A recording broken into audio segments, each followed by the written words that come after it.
back to another week of Eye of the Storm, a Guelph Storm podcast with myself, Ryan Drury, the voice of the Guelph Storm on Rogers TV. I'm very pleased to be joined by another one of the members of the team and another one of the rookie class who have been so impressive for the Storm this year. Joining me on the road all the way from up in the Sioux, Rylan Singh. How are you, Rylan? I'm good. How are you? I'm doing well, thanks. Well, yeah, like I mentioned, you're part of this rookie class that have made a big impact on the season so far. All of you guys have really not looked out of place or looked like rookies for a majority of your time this season that you've been on the ice. How have you felt the adjustments gone for yourself so far playing in your first OHL season? I think it's been good. I think it's definitely been tough. It's definitely been an adjustment from minor hockey, but we have a lot of resources here and a lot of the older guys that have made the adjustment a lot easier. So I think at the start of the season it was definitely tougher, but as it goes on, I get more adjusted to it and I get more comfortable out there. Well, and that's shown really from right at the start of the year. I mean, you guys have all gotten some pretty consistent ice time. And, depending on the situation, when you're a rookie and you come in, sometimes that amount of ice time's not always a guarantee. But what's that been like for you to kind of get the call quite often from the coaching staff, Chad Wiseman and his group, and George Burnett as well, throwing you out there quite a bit this year? You've logged a lot of minutes already. Yeah, it's been huge, to see the coaches and George have trusted me to, be out there, especially as a 16-year-old rookie defenseman. It's huge, and because I appreciate every opportunity, and then I just try to make the most of it when I'm out there. Well, speaking of making the most of it and taking your opportunities, all of that culminated recently in your first career OHL goal against the Windsor Spitfires, which I'm sure was a very, very special moment for you and the family. Take us through what you remember about the play. We were very excited for you. I'm sure you and the whole family were excited as well watching it back. What did that moment mean to you? Yeah, for sure. It meant a lot. It's something I had as a goal coming into the season. So I was getting a little worried. Maybe I was running out of games, but I was happy to score. But the play was I just kind of jumped up in the play. It was a 3-on-2. The puck was kicked out to Craner, and then he went cross ice to Charlie Paquette, who threw it on the net, and then I was just there to bang in the rebound. Now, obviously, it was a great moment, and it's been a season of great moments for you. You've had a very eventful rookie year, but I want to step back and kind of go back in time here. I know you're a Pickering native, and I want to go all the way back to when you were a little kid and you first started falling in love with the game. What do you remember best about growing up in the Pickering area, and just kind of what led you to fall in love with hockey? Yeah, I think I started skating when I was 2 years old. Um, my dad just had me like at public skates. He would take me and my brother out there, and we would just skate around the ice. I think just from a young age, I loved being out on the ice, and then also my brother, who also plays hockey, or played hockey. He was like a big factor with like getting me into hockey. I would always look up to him whenever we were out there on the ice, trying to skate as well as him. And then just as soon as we started playing, I just kind of fell in love with it. As you grew up and started to kind of take the sport more seriously as you got older and advanced up the levels, who were some people that inspired your hockey journey along the way? I mean, obviously you mentioned your brother, your dad, your family had a big impact on you, but as you started getting a little older, who were some people that you remember best from along your hockey journey that you'd maybe like to thank along the way? Well, I think my family's like a huge part of it, not just my parents and my brother, but my whole family, like my extended family as well. Whenever I couldn't get a ride to the rink, my aunt was always there to help me out, drive me to the rink, or my grandparents always coming out and supporting a game. So I think just my family is a huge part of it. So I really like to thank them. Well, they always say, it takes a village to raise a child. It takes a small city to raise a hockey player. So, it's great that you have that kind of relationship with your family and that they were all able to kind of chip in and help you get here. And I'm sure that makes it extra special for them watching, as you kind of transitioned and started playing, in your hometown, and then you start advancing up the levels. I noticed, that obviously you played some time down in the US at the Bishop Kearney Academy, which is a pretty vaunted program down there. What led you to make that decision and what brought you down there? Yeah, it was their program, but they have a great program there. But it was also mostly COVID. Like we weren't playing hockey in Toronto or in Canada, but they were playing in the States. So when I got the opportunity to go down there, it was something that I kind of our family looked at with like a lot of just looked at it with a lot of uh, like thought and process went into it, and going down there was a good time. Yeah, you had some spectacular numbers down there playing AAA, and obviously it led to a lot of success, and of course your name being called on draft day in the OHL, which it was another, I'm sure, big highlight moment for you. What do you remember best about getting the call from George and the Guelph Storm, and what did that mean to you to know that you were going to come to Guelph? Yeah, it was huge. Talked to Guelph a lot before the draft, and just kind of waiting there during the draft to see your name pop up on the screen, and then getting the call from George to say I'd be part of the organization. It was huge, and it was something like I was really looking forward to, and an accomplishment that I definitely remember for a long time. You came in, and I remember draft night and talking to George a little bit about you and your game and some of the things that made them really excited about taking you. Obviously, your shot, your skating ability, but you've got a great offensive instinct. You're always trying to move the puck. You're really great at doing it. You can carry the puck, make a pass. Who kind of influenced that? Because, I'm sure as a kid you watched a lot of hockey growing up and watched a lot of other defensemen play. And, nowadays in the modern game, it's kind of the age of the two-way defenseman, if you will. And you certainly fit that mold. Are there any guys that you watched at the pro level that you really tried to kind of maybe take a part of their game? Yeah, definitely Eric Carlson and PK Subban growing up, like as a younger kid. Definitely watching them. They're really offensive, and they're kind of in their primes when I was growing up. But now probably more Kel McCarr and like Adam Fox, just watching them on TV. It's pretty special what they can do. Yeah, it is pretty special. Are you gonna ever mix in that PK Subban reverse hit? Are we gonna see any of those from me anytime soon? Maybe, hopefully, yeah. Hopefully you will. I want to ask you as well, just about coming to the city. Obviously, it's a bit of a change. It's not that far away from where you grew up. It's a pretty similar area here in southwestern Ontario. But what was your impression of the city when you first showed up in Guelph? I grew up not far from it. I've always loved the Royal City. How's your experience been so far?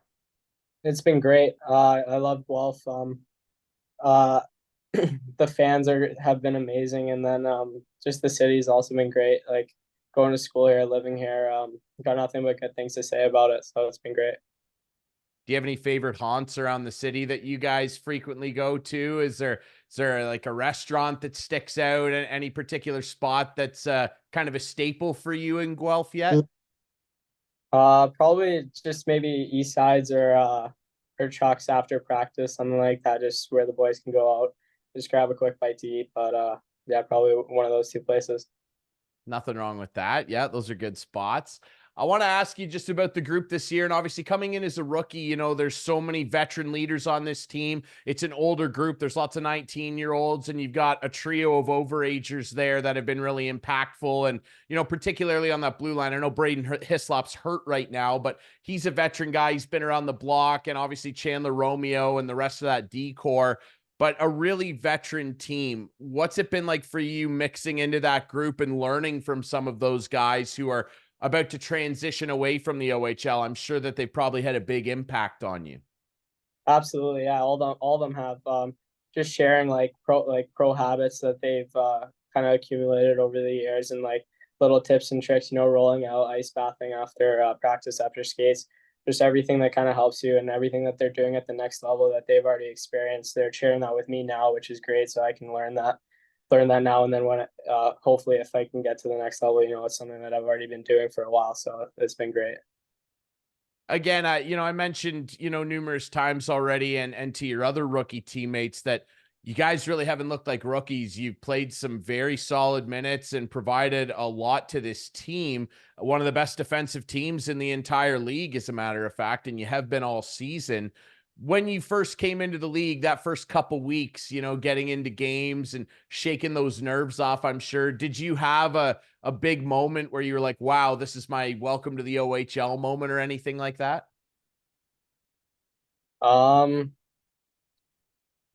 I don't know if I've had that yet, but just like every night, playing in front of the crowd and warm ups, and just taking a look. I think every night I look around, I'm like, wow, this is pretty special. So I'd just probably say every night. Yeah, it's a great atmosphere at the Sleeman Center. That's for sure. One of the best buildings in the league for my money. I want to ask you a little bit too, just about the team this year. You guys got off to a really great start. You've had some struggles recently, but I'm talking to you right after the big victory against London, and coming down the stretch toward the playoffs, where you guys are going to get some really valuable playoff experience and have the potential to make some noise too. The way you guys are playing over the last week, getting that win, an emotional victory over the Knights, and of course, one against Owen Sound. As you look down the stretch drive here with some tough games still on the ledger, how are you guys feeling about, the rest of the season here and your mentality going into the postseason? Yeah, I think we all feel good. I think, we know the process and we know what we need to do to be contenders when it comes to playoff time. So, I think we just got to stick to that and then just use these games as building. And then when we get into the playoffs, we just got to show everyone what we can do. So I think that's something that we're looking forward to doing. I want to ask you as well just a little bit about your equipment. It's something that people are interested in, and I've talked to all your teammates, and some of them are very particular about their equipment and their routine on game day. Some of them are pretty loosey goosey and don't really care. Where do you fall in that mix? Are you like very superstitious? Do you have a set routine with your equipment? And what kind of skates and stick are you using? Yeah, so my stick is the AS6, so it's the tax line. And then my skates are the FT6 Pros. So that's the jet speed line for skates. And then superstitious. I'm not really superstitious. I used to be a lot. The only thing I would probably say is I get dressed left to right. But other than that, I like to keep it loose before the games and stuff like that. Yeah, I mean that's I wouldn't even call that one a superstition anymore. So many guys do that. I mean, hey, Nick Lidstrom did it his whole career. I mean, it's probably okay if he did it. Yeah, exactly. Yeah, I don't even that doesn't even strike me as a superstition anymore. In terms of your stick, I'm always interested in the lie and the flex that guys are using and the pattern as well. Are you super particular about it, and what are you using right now? Yeah, so right now I like my sticks really whippy, so I have a 70 flex. And then my curve is the P92. Or sorry, that would be if it was in Bauer, it's the P29 in CCM. Uh, but yeah, that's kind of what I'm using right now. That's a popular one among defensemen nowadays. That's for sure. And that's something that I think's changed over the years as well. Defensemen always used to have very stiff sticks, and now it's kind of with the offensive mentality gone the other way, where they all have very whippy sticks. Some of them are whippier than the forwards at times. Were you always a whippy stick guy, or did you transition to that? No, it's always been like that since I was young. I just really like it. I think I can, get a lot more flex on the shot, and then I just have always liked it like that. Yeah, it's good for picking corners. Why not? It's good for scoring first OHL goals too, Yeah, obviously, with many exactly. more to come, I'm sure. I've talked to your teammates a little bit about this too, and it's been a real hot debate. And at some point, I keep saying this, we're going to have to organize a tournament. I don't know if you're a big NHL player, but everybody says Bonesy's the best. Ryan McGuire thinks he's the best at it. Have you played either of those guys? And if so, can you confirm? Because this is a big debate. Yeah, I played Mixie or McGuire.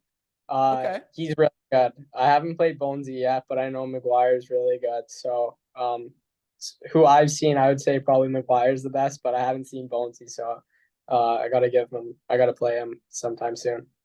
Okay, yeah, I want you to report back to me. And a couple weeks ago, when I interviewed one of the newer members of the Storm, Brody Crane, who of course got an assist on your first goal, he said that he thinks he can beat anybody handily on the team. He thinks he's by far the best.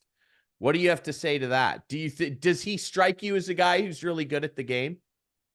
Uh, yeah, probably. He's probably pretty good, but I don't know if he can beat anyone handily. But yeah, he's probably pretty good. Okay. Yeah, we're going to have to settle this once and for all because I fancy myself a pretty good NHL player.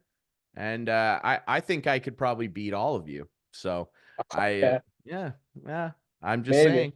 I'm just saying. Um, I wanna ask you as well. Obviously, like, are there any other games that you're into? Because I know Nemesnikov's a big COD guy, and he's into like Rainbow Six and all that shooter stuff that I'm terrible at. I'm not participating in one of those playoffs. I'm not COD guy, that's for sure. But Nemesnikov's into that. There's a couple Fortnite guys on the team. Are you big into any of those? No, not really. It's just whenever I play video games, it's just chill. But yeah, I used to play a lot of Fortnite when I was younger, but not so much anymore. Good lad. Chell's all you need, isn't it? You Yeah, know, Chell and FIFA. FIFA's kind of bad now, but I'll still get into the soccer every now and again too. When you were growing up, were you a big Leaf fan, or did you kind of find your own way in terms of an NHL team? Did you have a favorite team or any favorite players? yeah. My favorite NHL team was Buffalo. Growing up. Ah, Yeah, the Buffalo Sabres. Okay. That's interesting because of course, I don't know if you figured from my last name, but my cousin used to be the captain of the Buffalo Sabres back in the day.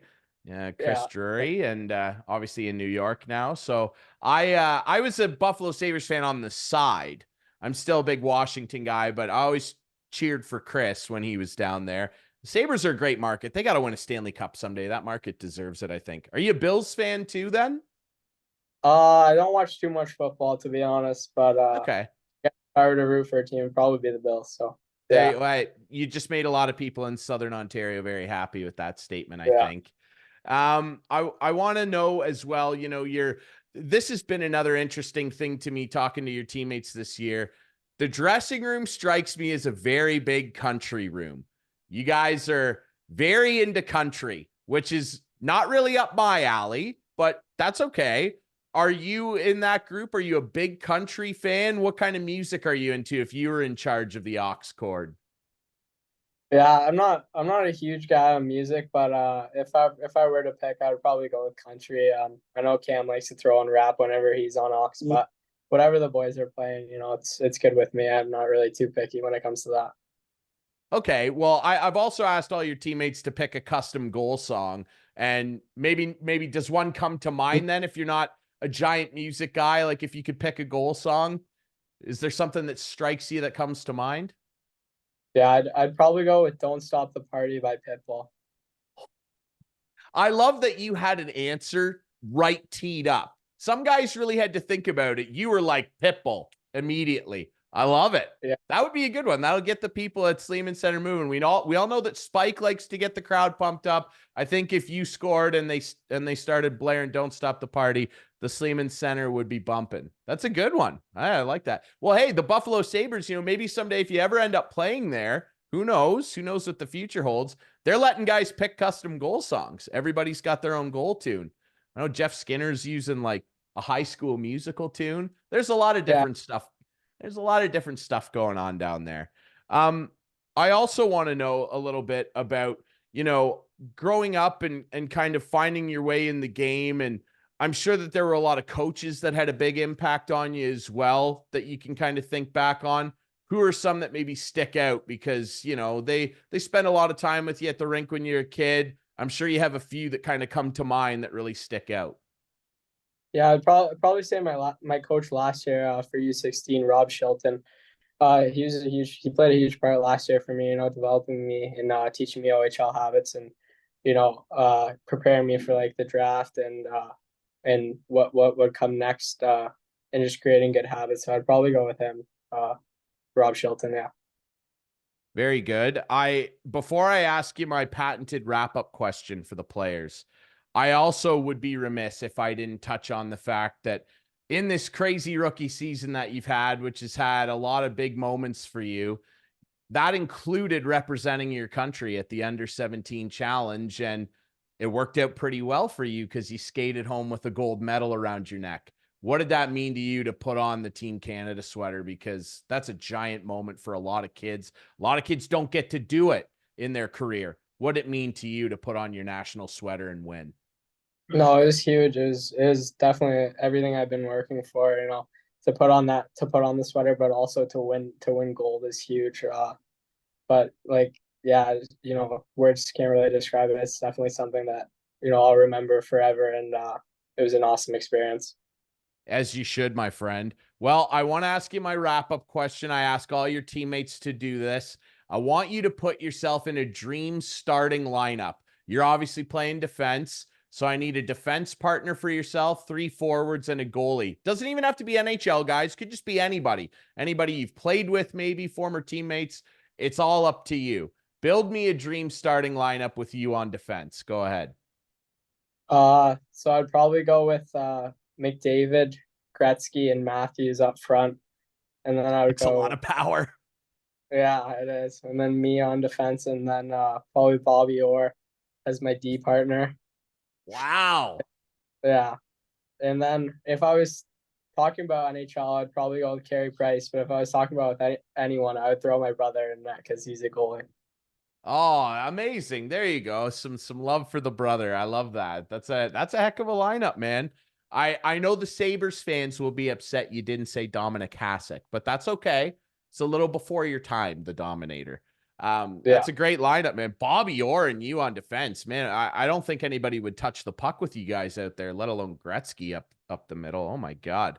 That would be really something. Well, Rylan, again, congrats on scoring your first goal. The season you've had here, again, you guys all haven't really looked like rookies to me out there, and you have a bright future. I know Storm Nation is very excited to see what you can continue to do in the Royal City. Thanks so much for doing this, my friend. I really, really appreciate it.